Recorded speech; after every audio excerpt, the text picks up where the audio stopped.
ನಿಮಗೆ ಪತ್ರ ಬಂದಿದೆ. ಅಂದ್ರೆ ಲಕ್ಷ್ಮೀ ಹೆಬ್ಬಾಳ್ಕರ್ ಅವರಿಗೆ ಒಂದು ವಾರದಲ್ಲಿ ನೀವು ಕ್ಷಮೆ ಕೇಳಿದಾರೆ, ನಿಮ್ಗೆ ಹತ್ಯೆ ಮಾಡ್ತೀವಿ ಅಂತ ಬೆದರಿಕೆ ಪತ್ರ ಬರ್ತಿದ್ದಾರೆ. ಯಾರು ಯಾರೋ ಅನಾಮಧೇಯ ಬರ್ತಿದ್ದಾರೆ ಪತ್ರನ. ಈ ಜನಪ್ರತಿನಿಧಿಗಳು ಈ ತರ ಆದ್ರೆ ಹೆಂಗೆ ಅಂತ ಪರಿಸ್ಥಿತಿ.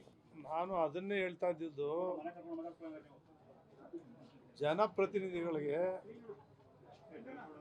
ಶಾಸಕರುಗಳಾಗಿರೋರು, ಮಂತ್ರಿಗಳಾಗಿರ್ತಕ್ಕಂಥವ್ರು ನಾವು ಸ್ವಲ್ಪ ಮಾತಾಡುವಾಗ ಯಾರೇ ನಮ್ಮ ಬಗ್ಗೆ ಒಂದು ತಪ್ಪು ಮಾಡಿದ್ರು ಕೂಡ ಅದನ್ನು ಸಹಿಸ್ಕೊಂಡು ಹೋಗ್ತಕ್ಕಂಥ ಒಂದು ಸಹನೆ, ಶಾಂತಿ ಪ್ರತಿಯೊಬ್ಬ ರಾಜಕಾರಣಿಗೂ ಕೂಡ ಇರಬೇಕು. ದೇವರು ನಮಗೆ ಯಾರೋ ಬೇರೆ ಲಕ್ಷಾಂತರ ಮತ ಪಡೆದು ಗೆಲ್ಸ್ ಕಳಿಸಿ ನಮ್ಮಿಂದ ಇಂಥ ಭಾಷೆಗಳೆಲ್ಲನೂ ಬಳಸ್ತಾರೆ ಅಂತೇಳಿ ಅವ್ರು ನಿರೀಕ್ಷೆ ಮಾಡಿರಲ್ಲ ಯಾರೂ ಕೂಡ.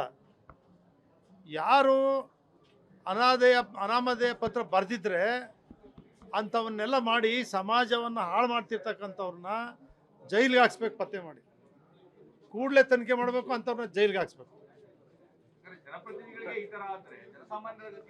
ನಾನು ಅದನ್ನೇ ಹೇಳ್ತಾ ಇರೋದು, ಜನಸಾಮಾನ್ಯರಿಗೆ ಇರಲಿ ಜನಪ್ರತಿನಿಧಿಗಳಿಗೆ ಇರಲಿ ಈ ರೀತಿ ಮಾಡ್ತಕ್ಕಂಥವ್ರನ್ನ ಕೂಡಲೇ ಪತ್ತೆ ಹಚ್ಚಿ ಅಂಥವ್ರಿಗೆ ಶಿಕ್ಷೆ ಆಗ್ತಕ್ಕಂಥದ್ದಾದರೆ ಮುಂದೆ ತಡಿತಕ್ಕಂಥದ್ದು ಕೂಡ ಆಗ್ತದೆ. ಸರ್ಕಾರ ಕ್ರಮ ಕೈಗೊಳ್ಬೇಕು ಅಂತೇಳಿ ಒತ್ತಾಯ ಮಾಡ್ತೀನಿ.